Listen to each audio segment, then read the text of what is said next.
Hello dear my friends, welcome back to odia teach Krishna. या पूर्व गोटे वीडियो अपलोड होता साधारण रोग चिकित्सा घर चिकित्सा।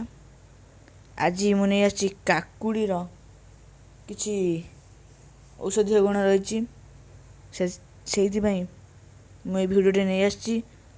समस्त बाड़ी रे निश्चित काकुड़ी गछ थिबो आउ बाड़ी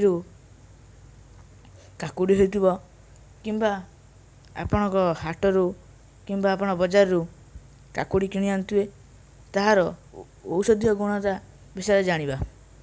जदि आम चैनल को सब्सक्राइब करना एवं जाई आम चैनल को सब्सक्राइब करी ऑल बटन पर क्लिक कर दिंतु जहाँफल कि आपण माने आमर समस्त लास्ट अपलोड वीडियो देखिपारे। चलन देखा काकुड़ी। काकुड़ी यही फल को समस्ते देखि शुणी एवं खाई। कषि काकुड़ी संगे लुण और लंका गुंड खाइले पाटर लाड़ बोई जाए। समस्ते तो यही खाद्य खाई था। उणा अधिक समस्ते चाष करेंगे निज बाड़ी रे काकुड़ी मंजी लगे रंजा करी मड़ाइले फल फली थाए। कखारु गछ परी यही काकुड़ी एक लता जातीय गछ।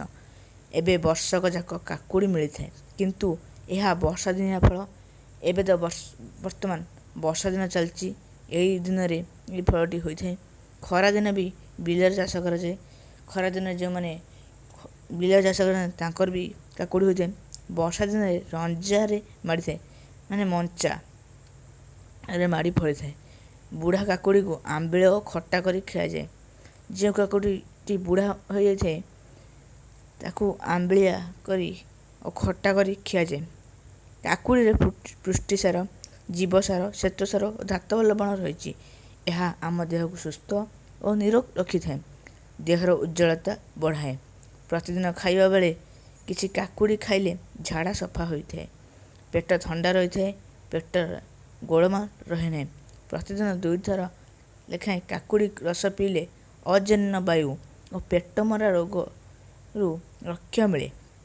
काकुड़ी को छोट छोट करी से कटा बिलाती बैगण कटा धनिया पत्र कटा पियाज कटा अदा लंका गाजर सीसार सालाड करी खाइले स्वास्थ्य प्रति उपकारी।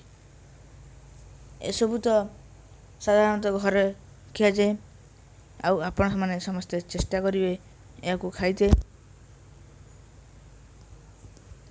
समान परिमाण रे काकुड़ी रस गाजर रस पालंग शाग रस मिसाए गुंडरे मालिश कले मुंडर बाल बढ़े।